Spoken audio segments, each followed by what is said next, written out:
रात का सराय। उत्तर प्रदेश की एक सुनसान सड़क पर एक पुरानी सराय थी। लोग उसे भूतिया सराय कहते थे। कहते हैं कि कई मुसाफिर जो वहां रात गुजारने आए, सुबह तक कभी जिंदा वापस नहीं लौटे।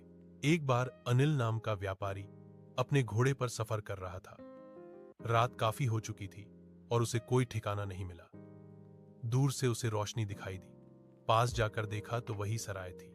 थकान से चूर अनिल ने सोचा, भूत प्रेत जैसी बातें केवल अंधविश्वास हैं, मुझे तो बस आराम चाहिए। वह भीतर गया।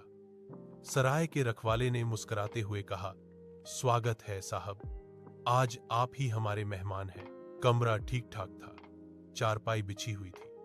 अनिल ने खाना खाया और सोने चला गया। आधी रात को अचानक उसकी नींद खुली। उसने सुना, बाहर आंगन में जैसे कई लोग बातें कर रहे हों। वह उठकर खिड़की से झांकने लगा। चांदनी में उसने देखा करीब 10-15 लोग खड़े हैं। सबके चेहरे धुंधले, आंखें गहरी काली और शरीर आधा दिखाई देता था, आधा गायब। अनिल का दिल जोर से धड़कने लगा। वह दरवाजा बंद कर चारपाई पर दुबक गया।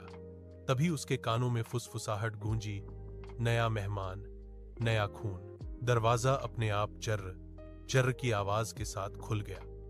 अंदर वही रखवाला खड़ा था, लेकिन अब उसका चेहरा इंसानी नहीं था। उसकी जीभ लंबी होकर जमीन तक लटक रही थी और आंखों से खून टपक रहा था। अनिल भागने लगा। गलियारे में पहुंचा तो उसने देखा दीवारों पर परछाइयां चल रही हैं। एक औरत सफेद कपड़े में, सिर उल्टा घुमाए, दीवार पर चढ़ी हुई थी। वह चिल्लाई, यहां से कोई नहीं जाता। अनिल डर के मारे बेहोश हो गया।